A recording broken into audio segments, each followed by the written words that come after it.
What's up guys, Peter here back with another video. Today we're going to be counting down the top 10 things 2K did horribly wrong in NBA 2K17. You guys know 2K17 was supposed to be this great basketball game, and there's just a lot of things 2K did horribly wrong that made the game, regardless if you like it or not, the way it is today. This game had a lot of potential, but there's just a lot of things that 2K executed poorly that could have made the game a lot better. So make sure you guys smash that like button down below, see if we can hit 500 likes, and if you are new to the channel, make sure you guys subscribe for more daily NBA 2K17 content. You guys do seem to like these sort of top 5, top 10 sort of videos, so if you have any suggestions for more videos like this, leave them in the comments. I'll highly consider doing them, but let's get right into it. So we have a couple of honorable mentions. It ended up being in the honorable mentions because either it did not affect everybody or it wasn't necessarily horrible for everybody. So the first honorable mention, we have the twos being changed. Up until like a couple months ago, all of the 2Ks that had my park had make it take it two, so you get the ball back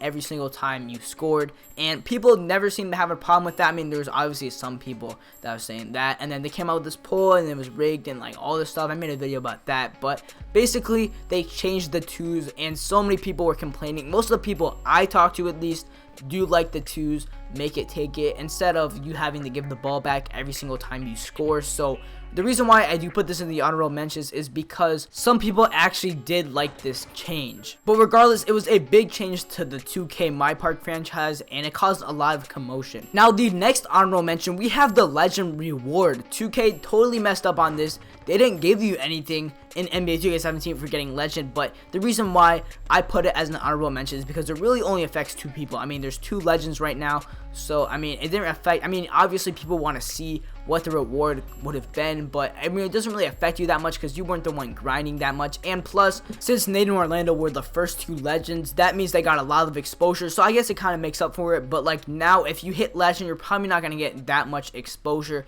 Plus, people know that you're never getting anything for Legend until 2K18, and I definitely think 2K should have gave you something for Legend instead of like having to wait till 2K18, which is like 8 or 9 months from now. So we're really gonna have to wait, and they should have gave you something for Legend. I mean, it's the highest rep. So now getting to the actual list, coming in at number 10 on the top 10 things 2K did horribly wrong in NBA 2K17, we have the shot meter glitch. This thing was so annoying. It was at the beginning of the game. It wasn't patched till like a month and a half later, and it was just so bad because you could work to get a good shot, get a good release, and then 2K would just glitch your shot meter and basically give you an equivalent to a red release last year. And obviously we don't have the colors except for green this year, so I mean, it just gave you a terrible release. Most of the time you would miss, and it made the game like a lot more luck based, because especially on twos, I mean, you would end up giving up the ball because you took a good shot, got a good release, and then 2K just decided to make your shot meter glitch. It was just extremely frustrating.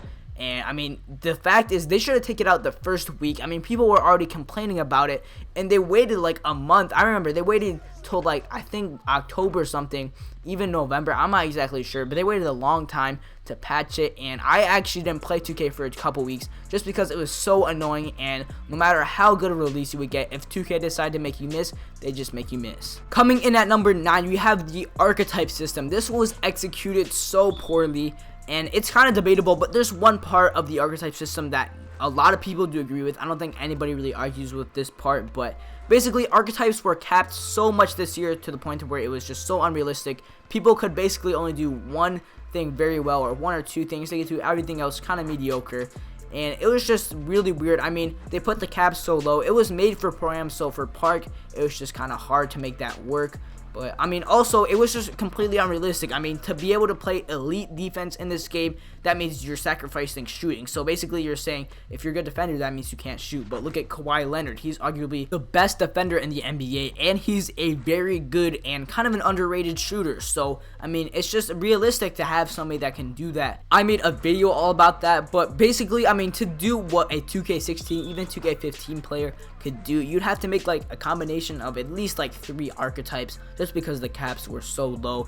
And then speaking of defense, the defense in this game is so low. Unless you're a paint protector or a lifetime defender, you're going to have about 74 without a boost for your defensive stats, and that's just really low. That's why a lot of the people think the 2K17 defense is a lot worse than the 2K16 defense. People really did like the 2K16 defense, and that's some of the reasons why people make a lot of contested shots, people are getting these like blow by animations. All of this is because you have these overpowered, I mean, most of the archetypes are based on one overpowered offensive stat. You only have one that's based on a defensive stat.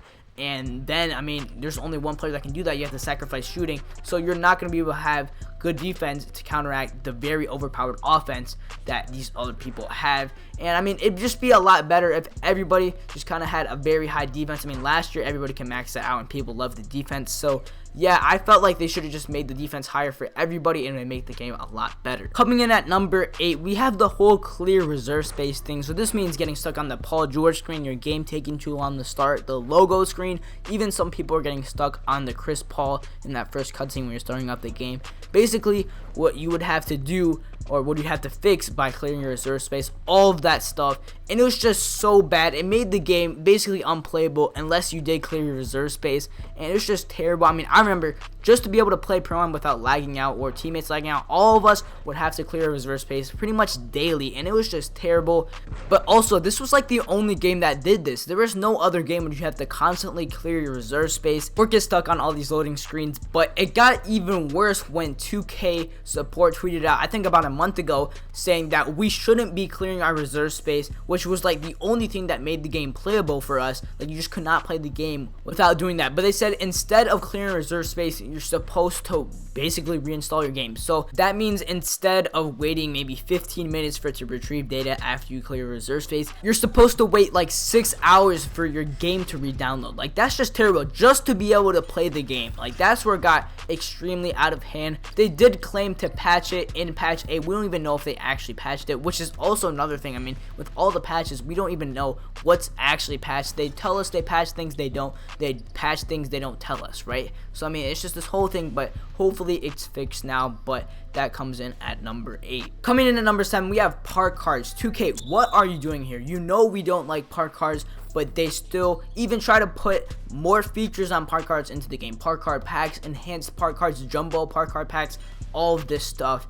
And I mean, they know we don't like park cards, and I made a video all about this. But I mean, if it weren't for YouTubers, it weren't for just the culture of the game, we could be pulling mad park cards. But basically, I remember when like 2K17 news was rolling up, they were like, oh, we have enhanced park cards, all this stuff. And I'm just like, oh my, you know we don't like park cards. And like, it's to the point to where if you have like a park tournament, like pretty much pulling a park card is a disqualification. They know we don't like park cards. It's unfair, it's game breaking. If you pull a park card out at the right time, I mean, you're going to win the game. That's just how it is right now. And I've had my fair share amount of losses to park cards, but yet that comes in at number 7. Just shouldn't have put them into the game. Coming in at number 6, we have the park event system. Now, it seemed kind of like a good idea, but it was just executed very poorly. So basically, you can only play the park events you want to at certain times, and this just made it terrible. I mean, people were always talking about, why can't you just choose which park event you want to go to, so you could go to the park event you want to at all times. And that was just a very good idea, and it's what they should have done with park events. But instead, I mean, they never gave us rec back from 15. You can only play high rollers maybe once, or it's for like 6 hours every maybe 3 weeks. Same with Mountain Dew tournament, it's like 5 hours every 3 weeks. Stages like Monday through Thursday, but that's the most uncommon days to play. Rival Day and house rules are now park events, which people don't really play. Double rep, I guess you can consider that a park event, but I mean, it was just executed so poorly. They like on their official Twitter, they'll tell us the wrong dates pretty much consistently. I mean, the Mountain Dew tournament, wrong time, wrong day.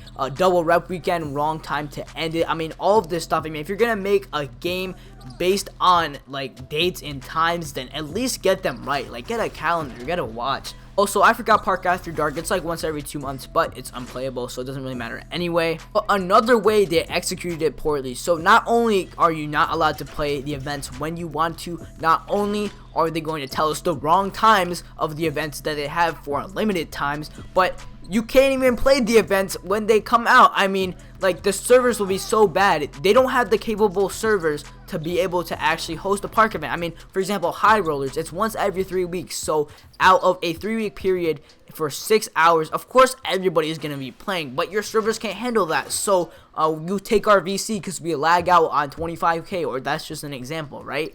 Or something like that. I mean, Mountain Dew, you lag out of the tournament, and you can't really lag out because you can only afford to get like 1 or 2 losses depending on what court you're on. But since you're only doing it maybe once every 3 weeks for 5 hours, that means everybody's going to be on at that time, and since your servers are trash, that means that people are going to lag out. I mean, their servers aren't capable for it. I mean, if you're going to make an event-based like game mode, then at least have capable servers for it, so when it comes time to do something that you're not normally allowed to play, then at least make it playable. Alright, so enough with that little rant. Coming in at number 5, we have the overpricing or over monetizing of the game. Now, part of this was the archetypes, because you have to make all these players just to be able to do what you could last year. Also, they increased the VC prices by 50%, and on top of that, they made VC a lot harder to obtain this year than in previous years. So basically, they're asking you to buy the overpriced VC this year, and you're pretty much forced to. I mean, if you're gonna spend that much time grinding, you might as well get a job. I remember Agent made a video about that, but pretty much, yeah, they over monetized the game. Plus, they're trying to do the same thing they did with my team, with my park, with the whole park cards thing, which is supposed to replace the my team packs,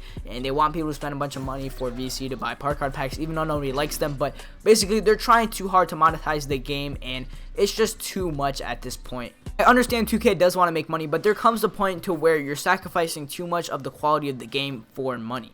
Coming in at number 4, we had basically the main selling point of my park this year, Park After Dark. This is what we were all waiting for, what we were all hyped up about when we did buy the game, and it was just probably the biggest failure in 2K history. Like, it was just supposed to be this hype thing, and immediately when the trailer came out, people were like, lag after dark, you think 2K servers can handle this? And they didn't. It's never been playable in the US. People pretty much have to play on UK servers the next day to be able to play Park After Dark. It's so bad, and it was just such a big failure. 2K executed it terribly. And I feel bad for the people that try to endorse this stuff, because they're basically like, oh, future's here, it's gonna be nice, and it's just freaking trash. Like, Park After Dark was a huge failure, and it was like the only new park that they gave us this year. Everything else was like recycled in terms of parks. So I mean, it should have been good, but it was just trash, and 2K made a huge mistake with Park After Dark. Also kind of goes back to the whole event-based thing. I mean, if you're only going to do it every 2 months, you've only done 2 in the whole life cycle of the game. Of course, everybody's going to be on then, so you got to be ready for that, and you got to make it at least playable. I mean, your servers are just terrible, definitely cannot handle that. If you made it pretty much every weekend or even every day, but you're probably not going to do that, I mean, it wouldn't be so much of a failure. Coming in at number 3, it is January. We've already had 9 patches, not even including all of the shooting fixes. It is all of the patches that 2K put into the game. I mean, we're still essentially beta testing the game. We did kind of have a gap in between patches 7 and 8. I mean, it's just been ridiculous how many patches. I mean, every single year, more and more patches, and it does seem like they just mess up the game more with every patch. Some things they do fix, but it's usually late. But I mean, all of the patches, I do understand when people are like, we're beta testing this game. It's pretty unfair, and on top of that, they're patching and unpatching things, which is just, I mean, it's terrible. It makes people really scared to make certain players. And for example, they patched the speed boosting sharpshooters, then they unpatched it, they patched the 98 overall glitch, then they unpatched it and they repatched it. I mean, all of this stuff they're really inconsistent about, and then now, like, when every patch comes out, people are like, speed boosting taken out, speed boosting sharpshooters patched, anything like that. That's just how 2K is now. Coming in at number 2, we have the parks that they gave us. They recycled every single park in this game except for Park After Dark, which you're barely ever playing in, and you're never actually playing in it. You're probably just lagging or waiting for a game, right? I mean, they recycled everything. They recycled so much, but just mainly the parks. I remember when we first got the news that 2K recycled the parks, it was just like, I just knew this game, like, come on now, come on 2K, that's just basically what I was thinking, and they made a huge mistake. They should have gave us new parks, would have really made the game a lot better, just aesthetically, just presentation. I know 2K really does care about the presentation, but I guess not for parks, but it would have been really nice if we did get new parks. Now, coming in at number 1 on the top 10 things 2K did horribly wrong in NBA 2K17, we have the servers. The servers are basically the biggest barrier to playing this game. I mean, especially on Xbox, but people are also talking about lagging on PS4. But I did an experiment. I played on Xbox with a wired Ethernet connection, then I played on PS4 with a wireless Wi-Fi connection, so the Ethernet should be better. I played a My Court game with Davis. Both of us lagged out, and that was on Xbox. I played regular park with a Wi-Fi signal that wasn't the best, no Ethernet on PS4, and I did not lag. I'm not saying that it does not lag on PS4. I'm not also saying that it always lags on Xbox, but just in general, the servers for this game are complete trash. It's gotten to the point to where there's people going for $250,000, but they can't because of the servers. It's just so bad. They're not doing much about it, which I also don't like. And they're getting all this money from over monetizing the game like I talked about, and they're not fixing the servers. But it's just the #1 thing keeping people from playing this game, especially with the whole park events thing. It just makes it worse. If 2K's servers were a lot better, it would make me play the game more. It's also gotten so bad to the point to where people's records are not what they should be because lagouts are considered losses. I mean, just all of this stuff. But yeah, 2K17 would be a much better game if the servers weren't so bad, and it also kind of does reflect on some of the other problems the game has. But anyway, let me know what you guys think. Did I miss something that 2K did horribly wrong? Let me know in the comment section below. And also, make sure you check out my last top 5. It was the top 5 overpowered badges that broke NBA 2K17. Thank you guys for watching. Again, make sure you guys smash that like button down below and subscribe if you're new. And I'll talk to you guys in the next one. Peace.